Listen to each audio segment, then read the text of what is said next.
A ver, su merced, el trabajo en Colombia, que usted trabaje las horas que son, que no tenga que trabajar más allá de su horario. Pero, ¿cuáles son las horas que son? Inicialmente, el Código Sustantivo del Trabajo estableció que el trabajo nocturno iniciaba desde las 6 de la tarde e iba hasta las 6 de la mañana. Pero alguien con otra ley en 2002 dijo que no, que en realidad la verdadera noche iniciaba era a las 10 p.m. y con esta ley nos encontramos con un problema. Su objetivo era promover la empleabilidad, aún pasando por encima de los demás derechos. Bajo esta lógica, si nos quitan primas, vacaciones y días de descanso, lo harán por nuestro bien, pues será para generar más empleo. La forma en cómo titularon a la ley es una muestra de cómo desde el principio intentaron manipularnos, por la cual se dictan normas para apoyar el empleo y ampliar la protección social. Como vimos, utilizaron frases positivas con los que todos estamos de acuerdo, pero la parte fea la titularon como "se modifican algunos artículos del Código Sustantivo de Trabajo", un título sin amarillismo ni alarmas. Lo mismo pasó con el título del capítulo 6, el cual titularon con un nombre bastante bonito: "Actualización de la relación laboral y la relación de aprendizaje". Pero esa dichosa actualización no era más que los recortes de nuestros derechos. Incluso la resolución del Ministerio del Trabajo que se expidió para ese atraco se tituló así, por la cual se cumple con la actualización de los reglamentos de trabajo. En marzo de 2003, la viceministra Luz Estela Arango comentó que la nueva ley permitiría generar en el país 536.064 nuevos empleos durante los próximos 4 años, especificados así: por la disminución de los recargos dominicales, 95.147 empleos; por la ampliación de la jornada ordinaria, 50.000 empleos; por las exenciones a los empleadores que contraten personas menores de 25 años, mayores de 50, discapacitados, condenados, reinsertados y madres cabeza de familia, 90.191 empleos; por la rebaja en las indemnizaciones, 143.159 empleos; por el contrato de aprendizaje, 157.567 empleos. Lo que acabamos de leer fue una muestra de cómo estos señores justificaron quitarnos los derechos para supuestamente generar un número específico de empleos. También nos vendieron que como el día se iría hasta las 10 de la noche, entonces las empresas iban a contratar a 2 personas, una que trabaje de 6 a 2 y otra de 2 a 10. No sé qué les pasó por la cabeza para exponer a miles de personas a ir desde la casa al trabajo a las 10 de la noche. Además, como habían puesto más barato el recargo nocturno y los festivos, era más probable que el trabajador se quedara más tiempo en el trabajo hasta más tarde. Lo más indignante es que después de aprobada la reforma, el ministro de la Protección Social, Diego Palacio, dijo que las extras y dominicales solo se le aplican al 6% de los trabajadores. Entonces, ¿por qué si eran tan poquitos trabajadores disminuyeron ese recargo? Y recuerdan que nos vendieron la reforma como una generadora de empleo, pues el mismo ministro dijo que la reforma laboral no se creó como un mecanismo de generación de empleo directo, sino como un elemento que conjuntamente con el crecimiento económico podría generar más trabajo. Por ello, Julio Roberto Gómez, secretario de la Confederación General de Trabajadores Democráticos, comentó que la reforma no sirvió para generar empleo, sino para empobrecer a los trabajadores, especialmente a los vigilantes y otros sectores de menores ingresos. Lo lamentable es que para la época los medios tenían al pueblo dormido, pues ante semejante atropello contra los trabajadores, así tituló El Tiempo: "Así queda la reforma laboral, todo un escándalo". Y para que se indignen más, se había planteado aumentar las vacaciones en 5 días, pero ni el gobierno ni el Congreso lucharon por ello. Y la pregunta que hicimos inicialmente de cuáles son las horas que son, tienen otro nuevo dilema, pues resulta que la ley 1846 de 2017 estableció que el trabajo diurno iría ahora desde las 6 de la mañana hasta las 9 de la noche, por lo que se mejoró un poco la condición del trabajador, pues la Constitución política dice que toda persona tiene derecho a un trabajo en condiciones dignas y justas, pero ¿hasta qué punto llega esa dignidad y justicia? Pues los trabajadores podrían seguir exigiendo y exigiendo derechos hasta que se trabaje solamente 1 hora al día. Un ejemplo exagerado para demostrar un límite que debe ser consensuado entre empleadores y trabajadores. Por ahora, lo mínimo que exigimos es un trato como el que tienen los congresistas, como lo dicta la Ley Cuarta de 1992 en su artículo 2, el respeto a los derechos adquiridos. En ningún caso podrán desmejorar sus salarios y prestaciones sociales. Solo por este artículo a estos señores no se les ha podido bajar el sueldo, y eso es lo único que pedimos para que, al igual que ellos, no llegue después otro presidente a hacer una reforma para quitarnos más derechos. Pues ¿de qué vale que Petro apruebe la reforma laboral si más adelante otro presidente puede hacer una nueva? Por ello, Petro escribió "Cuando los hombres son sabios", Pirri, y compartió este video. A ver, su merced, el trabajo en Colombia, que usted trabaje las horas que son, que no tenga que trabajar más allá de su horario, que no tenga que trabajar los domingos, que le tengan que pagar todos sus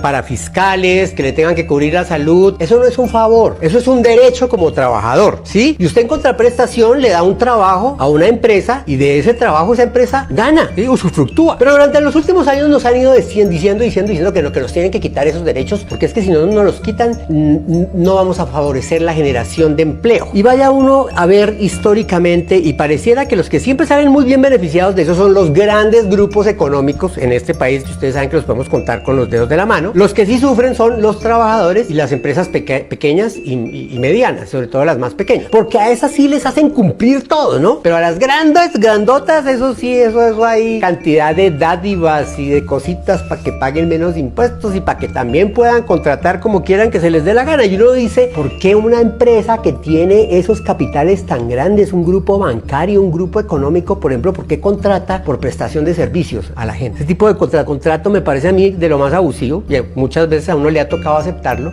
porque es tómelo o déjelo, ¿no? Y entonces usted mismo tiene que pagarse usted mismo sus prestaciones, usted mismo tiene que cubrirse su salud, a ver cuánto le queda, pero es tómelo o déjelo. Pero el caso es que, gústenos o no nos guste, en una sociedad justa, los derechos de los trabajadores deberían ser intocables. ¿Por qué nosotros ya no pensamos en eso? Porque llevan más de 2 décadas, un poco más, diciéndonos que esos no son nuestros derechos y que tenemos que dar gracias porque nos dan trabajo. Sí, gracias por los empleos, pero los empleadores también tienen que dar gracias por el esfuerzo que hacen sus empleados para que sus empresas produzcan. Sobre todo esas grandes empresas que tienen ganancias de billones de pesos todos los años y sin embargo viven recortando.